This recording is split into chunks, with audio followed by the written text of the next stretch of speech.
The sun heats the rocks and rain cools them down. Due to continuous heating and cooling effects, the rocks crack and break into small pieces.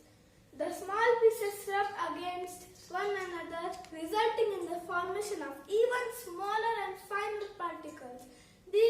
As time passes, these particles combine with organic matter to form soil.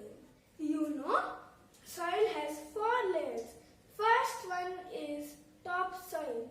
It is the topmost layer of the earth that is rich in humus and nutrients. 1 inch of topsoil takes over 500 years to form.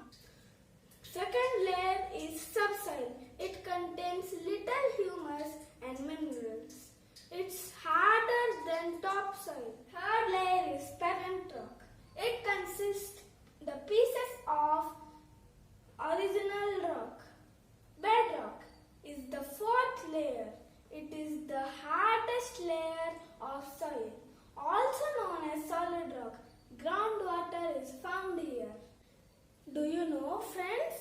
There are 4 types of soil: sandy soil, clayey soil, slate soil, and loamy soil. Loamy soil is also called agricultural soil. It is found in farmlands and gardens. It is the best soil for growing plants. Plants obtain mineral and nutrients from the soil. You know, soil is the home of many small animals like ants, snakes, earthworms, etc. Bricks, pots, toys, and many more things are made from soil. Soil is important for life on earth.